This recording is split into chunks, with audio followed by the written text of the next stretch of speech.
I'm Sharon Goldberg. I'm an internal medicine physician. I've practiced medicine for 21 years, and my background is mostly academic internal medicine, hospital-based, clinical research, and medical education. I am going to skip many of the things I wanted to say because I didn't realize it was only 5 minutes. Wireless radiation has biological effects, period. This is no longer a subject for debate when you look at PubMed and the peer-reviewed literature. These effects are seen in all life forms: plants, animals, insects, microbes. In humans, we have clear evidence of cancer now. There is no question. We have evidence of DNA damage, cardiomyopathy, which is the precursor of congestive heart failure, neuropsychiatric effects. So 5G is not a conversation about whether or not these biological effects exist. They clearly do. 5G is a conversation about unsustainable healthcare expenditures. Why do I say this? We've been sitting on the evidence for EMR and chronic disease for decades. And now we are seeing all these epidemics appearing. So diabetes is the first epidemic. I think most of you know the statistics. They're very scary. 1 in 3 American children will become diabetic in their lifetime, and if they're Hispanic females, the number is 1 in 2. So what does this have to do with wireless radiation? Wireless radiation and other electromagnetic fields, such as magnetic fields and dirty electricity, have been clearly associated with elevated blood sugar and diabetes.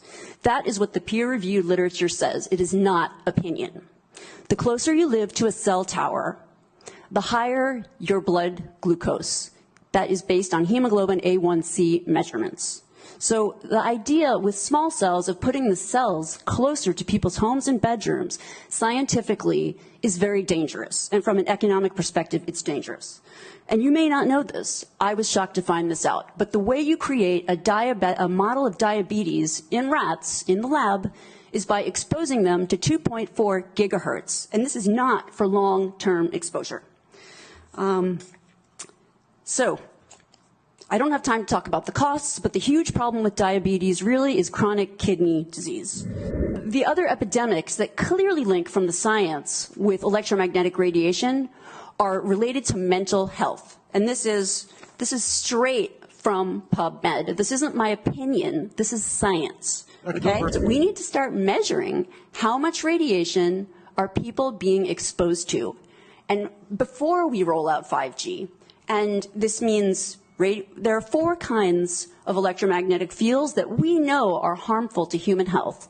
So radio frequency radiation, magnetic fields, dirty electricity, and electric fields. Okay? That is an assessment of the risk of 1 cell phone in the near field. Okay? What is our exposure in a day? It's not 1 cell phone. It's cell phones, it's multiple wireless networks, it's smart meters, it's cell towers. It's this sandwich, and it all adds up. And this is a serious problem for occupational health, public safety, and personal safety. And I feel that it's irresponsible to be even talking about the Internet of Things and rolling out a new untested technology when we're not even measuring what are our current exposures from the current networks.